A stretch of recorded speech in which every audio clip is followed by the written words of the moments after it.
Hello everybody! This is the natal chart for Australia with some forecasts and some analysis. Now, this is probably going to be a two-parter because there's quite a lot to say and I really want to mull over the second part. But I think we'll launch into introduction. I know a lot of you are looking forward to it, especially in these crucial times. Just a little recap, I did the chart for Austria the other day. I just like to note that Nazi Germany was also Taurus rising, the same as Austria. So we see those themes running through. And I've noted the requests for the chart of Ireland, and I'm going to consider doing the chart of England rather than the UK because we seem to be on a different track, you know, England, Northern Ireland, Scotland, etc. And I will be looking at New Zealand or any of the others. If I don't do them immediately, it's just probably because I haven't had a good read on them, but I will be mulling over them. So let's get going. Anyway, let's start with this one. Now, there's a couple of charts for Australia. When I say a couple, there's like 3, maybe even 4 charts for Australia. Now, Liz Green, who is quite famous, I think no, that's not a book by her I got there. Liz Green suggests this chart. Now, I'm not particularly keen on this chart. As you can see, there is an Aries ascendant, the ruler Mars in the 5th house, and a whole collection of planets there in the 9th. Now, this is a good chart from the point of view of the Aries, gives us that competitive spirit of Aussies, the quite kind of, well, I hope you guys don't take this wrong way, rough around the edges, like not rough diamonds in a bad way, but you know, there's something really authentic, real, and maybe a little bit raw about the Aussies, but you know, they really honest, upfront, everything that an Aries rising is, isn't it? No nonsense, you know, tell it like it is, call a spade a shovel, get stuck right in. So I think that's quite appropriate.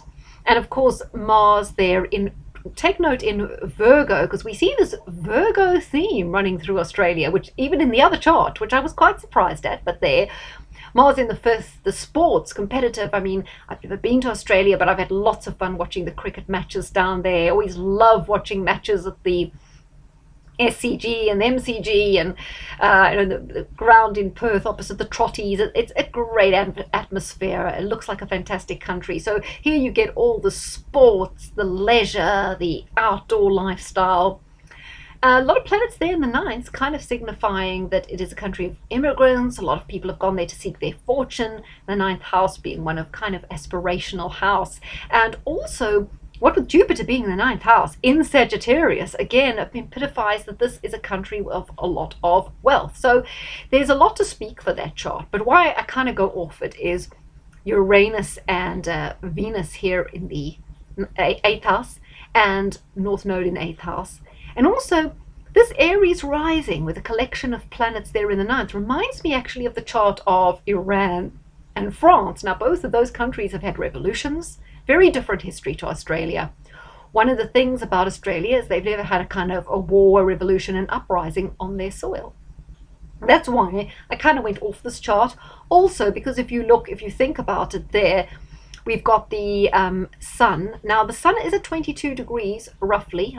Sorry, it's a bit vague on that one. I think it is 22 degrees of Capricorn. So that would signify that the Pluto-Saturn conjunction, which kind of kicked all this nonsense off, which happened at the beginning of 2020 in January, did trigger their sun, which kind of does indicate that this chart has some validity, because the Saturn-Pluto conjunction is pivotal to what we're going through, but also pivotal to the Reformation. So that was triggering that important point and very close to the midheaven of Australia, suggesting their destiny is key in the Reformation, which I think is also important to consider. But there wasn't really a good read on events going forward. I've got the solar arcs penciled in here in the green. Wasn't really a lot going on, and in terms of the transits, they've kind of all finished. So let's move to the next chart of Australia, which I do rather like. Now, this is the chart of Australia for the 26th of January 1788. The landing of the, oh gosh, got me there, which particular settlers it was landing, but there you go. I love this one because of the Sagittarius rising. So America has Sagittarius rising, and it's also a massive country, vast expanses, and Australia is huge. It's also one of the driest, the flattest, and it's the oldest continent. Very, very interesting. But I kind of get that swashbuckling, cowboyish feel that you get with America, with Australia too. Sagittarius rising just shows this great optimism, a sense of adventure, a spirit of discovery, which typifies to me Australia. However, here again we have the ruler Jupiter. It's in Gemini, but it's in the sixth house related to Virgo, and you've got the moon in Virgo. So again, you've got this kind of Virgo theme, which is surprising me, but we'll come back to that. I also, if you look here, the Mercury is in the first house, the Sun, a very strong position, which tells us that Australia has a very powerful identity. People have a strong sense of self. Again, it's got this competitive leadership, go-getting spirit, which I think is great. This time it's in Aquarius, and that typifies the kind of Western democracy, the freedoms it's always been associated with. Mercury in the first, I believe, it's on their Wikipedia page, which I can't show you. Telecommunications is one of the key industries. One of the other key industries for Australia is mining. And here we see Pluto in the second house, very important because Pluto is all about the underground. Second house, national assets, money. So definitely Pluto all about mining there. And if you see the ruler of the fourth house, which is also kind of connected to the environment and mining, that's Mars. It's here in Cancer, natural resources. So being in Cancer too, we also get that it's very agrarian, lots of farms, etc. So Jupiter being in Gemini and also this moon in Virgo tells us something else, which you'll find on the Wikipedia page, that one of the major sources of income for Australia is international learning, international universities, people studying in Australia, which you wouldn't have expected. But there, you got your Mercury, first house, Jupiter, ruling planet. Of course, Sagittarius is also the sign of learning, but Jupiter being in Gemini and then the moon in Virgo. You can see there the moon in Virgo is very close to being in the ninth house, which again, like the previous chart, gives us this flavor of the people of the country being very exotic, all sorts of different mixes in terms of nationalities, religions, blah, blah, blah. Okay, Australia's a very prosperous country. I think if we read the Wikipedia page, which I'll tell you, it talks about how it's high. I think it even overtook Switzerland in terms of the most livable country or the highest standard of living. They've got a very high GDP, which is not a figure I agree with. But anyway, we know the standard of living is generally quite high, and this is a prosperous, very stable country. And that you get here from Venus conjunct Saturn in the second house. That shows the wealth of the country. It's not only rich in natural resources, but it's also rich in terms of being very prosperous. So Venus conjunct Saturn there. If you have a look, I can just have a look. I don't think this will come up, but if I go over to the Wikipedia page, not that one, it'll tell you there Australia is the world's 12th largest economy. So you get your prosperity, even though they've only got 26 million people there. Very high income economy. It has the world's 10th highest per capita income. It's a regional power. Now Jupiter, it's in the sixth house. The sixth house is the house of the military, and it tells us here that it has the 13th highest military expenditure in the world. Immigrants account for 30% of the country's population, the highest proportion. I think people would argue with that because they would say that most of the people are immigrants rather than the Aboriginal people. So, I mean, people might argue about that. And its major cities fare exceptionally in terms of global livability surveys. So there you go. Now, if we return to the chart over here, let me get back to my drawing.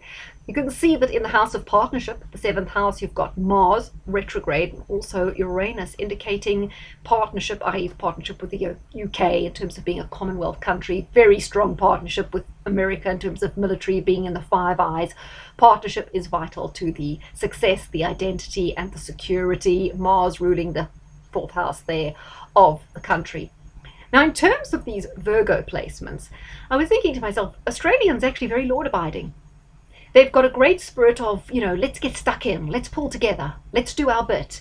I'm also sensing from this chart a certain naivete and a trusting in authority. It's almost like Australia hasn't had a rites of passage in terms of having to have their revolution, staking their claim, fighting for their rights. And I feel maybe this is almost a throwback to the fact that it was a penal colony where people had to kind of be sent there for what would you call it, to pay for their crimes and that kind of thing. So I do feel this Virgo, there's some inhibition there.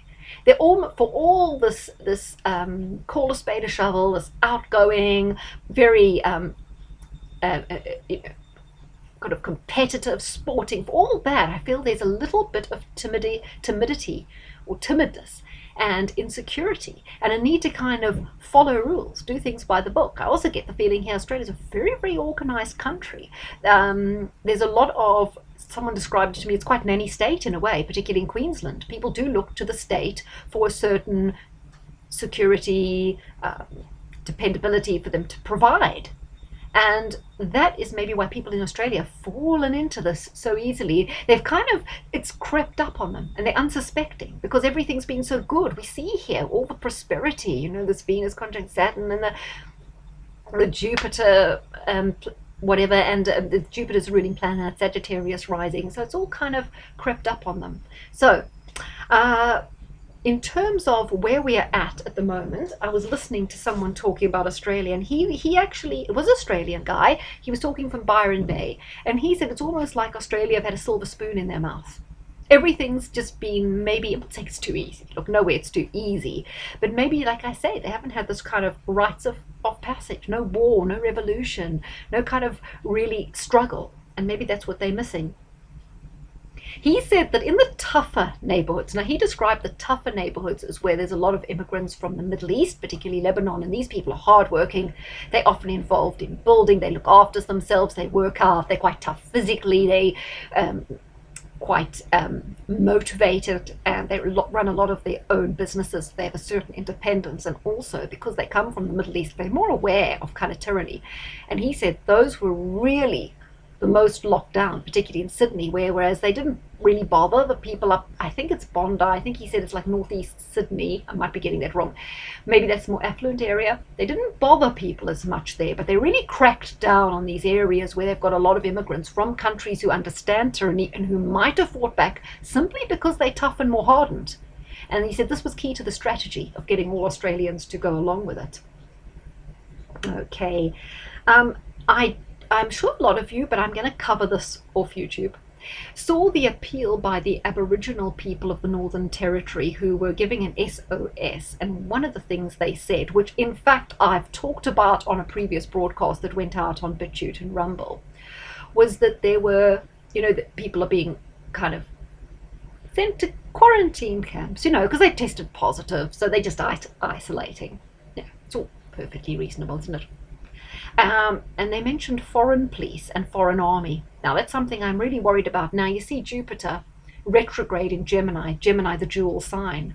That's why I'm wondering, Jupiter the army, this double force, two armies, a foreign army, a national army, the split. So that's what I was kind of wondering there. It was kind of worrying to me they said that, because I remember Max Egan was talking before he left Australia about how in some of these the police are almost being so heavy-handed. You can't believe that they're doing that to fellow citizens. And in many cases, they got so many of these guards on and all the visors and all the stuff. You can't see faces. You can't tell who they are. You're not hearing their voices. So who are they? So just wondering something about that. And yeah, I believe a lot of their people are being drilled and trained in Israel, as are the police in the UK, and it's quite interesting because I did listen to Alexei Bugnolo, and he was interviewing Dr. Zev Zelenko, and he was also interviewing a rabbi, a former American rabbi in Israel, and he said in Israel the general people don't trust the police. The police are very separate. They have a separate social life, separate social strata. There's no mingling between people and police, and he suggested that for regular people in Israel there's a distrust of the police. Therefore, if their police are training our police in the West, there could be a different mentality involved. But I think that's enough for YouTube. Now, something interesting that a friend of mine mentioned to me, friend of mine, Emily, hi Emily, is that there was a guy called Harold Holt, and he disappeared. He was a Prime Minister of Australia, and on the 17th of December, 1967, he went swimming off Cheviot Beach. His body was never recovered. He disappeared. Now, at the time, there were conspiracies that it was possible a Chinese submarine had picked him up and taken him to China, where he lived out the rest of his life. So I say his body was never found. He was a very good swimmer, but he seemed particularly intent on taking a swim that day. And I believe it was a work day, and he'd been doing various things, but he'd made this excuse that, look, at a certain time he had to get off for that swim. So it seemed it might have been coordinated. Look, they've never solved the mystery. But I did have a look at the chart to see how his disappearance coordinated with this particular chart that I'm looking at here. And I saw immediately that on the 17th of December 1967, Pluto was exactly at 22 degrees of Virgo conjunct the moon. Interesting.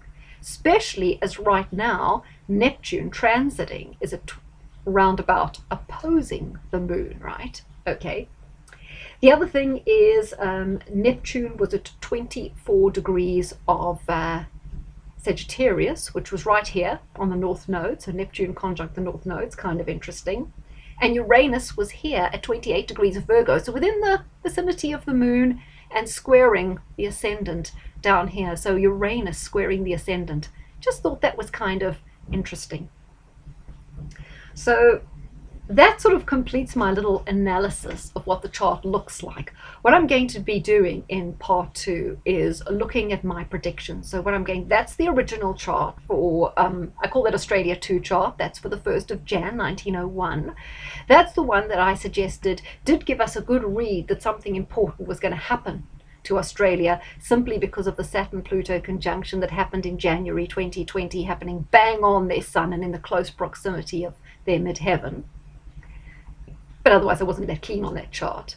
Then the chart I'm going to be mainly dealing with is the 1788 chart for the 26th of January, which gives us an Aquarius Australia with this Sagittarius rising 29 degrees, so it's like a double Leo influence, particularly as the sun is here. So there's a great deal of national pride, a very strong national identity, which is going to come up a lot. And then we're going to be looking at, again, how the moon is being triggered in a similar way as it was when that particular prime minister went missing during his swim, never to be seen or found again. And well, I guess possibly he was eaten by sharks. You Aussies will have to tell me if that's particularly likely. I'm going to be looking in the next one at the solar arc directions, which are quite interesting. As you can see, solar arc, sun conjunct moon, triggering moon, very important. It was triggered at the time when this guy disappeared. Jupiter solar arc triggering the sun seems a positive sign, but we'll wait and see. And also the midheaven triggering Jupiter here in Gemini. So double trigger of Jupiter. Could this mean that things are about to go Australia's way, or are we still going to have a struggle? I'll also be looking here at the, I think I had the transits on the other chart, and this is the April ingress chart for next year on the 21st of March 2022. Very important there to be looking at the angles and the various placements and comparing it to the natal chart. So that is what I'll be doing in the next broadcast. So I think we've had a little flavor of the Australian chart and why I think that this is a good chart, particularly because of all the positions of the transits and solar arcs at the moment. I think it'll give us a better read of what's going on. So as I'll just say, as with a lot of Western charts, you get this Neptune here in the 9th, maybe a dissolving of law and order, a dissolving of tradition, a dissolving of traditional values and religion. But that's I think that's it for now, guys. Let's mull over that, and I look forward to doing part 2.